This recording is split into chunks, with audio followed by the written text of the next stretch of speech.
जय श्री महाकाल दोस्तों।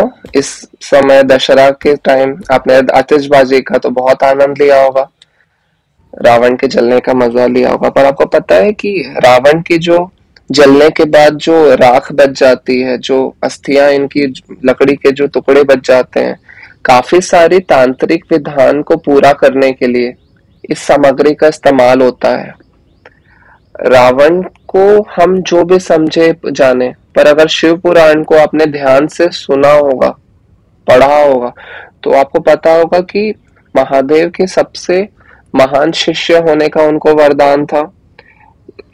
उनके 10 शीश थे, 9 ग्रह उनके अधीन थे, देवी देव, दानव, उन सबको कांपते थे रावण के नाम से। तो बहुत ज्यादा शक्तियां थी उनके पास।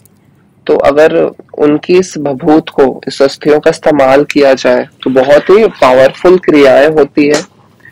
मुझे लगा था कि ज्यादा कुछ मैं इकट्ठा नहीं कर पाऊंगा, कहाँ को ज्यादा कुछ बचा होगा रावण के चलने के बाद, पर मैंने देखा कि थोड़ा थोड़ा करते करते काफी सारी लकड़ियां मुझे मिल गई। सुबह सुबह का समय था, एक दिन पहले मैं विधि विधान के साथ निमंत्रण देने के लिए गया हुआ था। जो भी जैसे भी गाड़ी में मैंने सारा सामान इकट्ठा किया, सोच रहा था मैं कोई देखेगा तो क्या बोलेगा। ठीक है, वो तो कचड़ा ही है लोगों के लिए। तो सारी चीजों को इकट्ठा करके मैं अपने घर पर लेकर आया। अब इसे छोटे छोटे टुकड़ों में तोड़कर मैं पूजा कमरे में रखने के लिए व्यवस्था जमाने लगा। इसका इस्तेमाल काफी सारे तांत्रिक विधानों, तांत्रिक क्रियाओं के लिए होता है। किसी को बार बार भूत प्रेत पकड़ लेता है, कुछ शमशानी शक्ति पकड़ लेती है, तो इस भभूत का इस्तेमाल करके झाड़ा लगाया जाता है मंत्रों के साथ। बहुत ही पावरफुल काम होता है।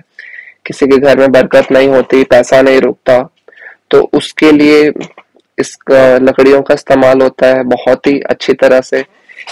किसी को की ग्रह दशाएं अच्छी नहीं चल रही है, उसमें कुछ परेशानियां हो रही है, उसमें इन अस्थियों का इस्तेमाल होता है। घर के बंधन के लिए इसकी जो लकड़ियां रहती है, इसके 1 अंगुल 4 अंगुल टुकड़े का इस्तेमाल होता है।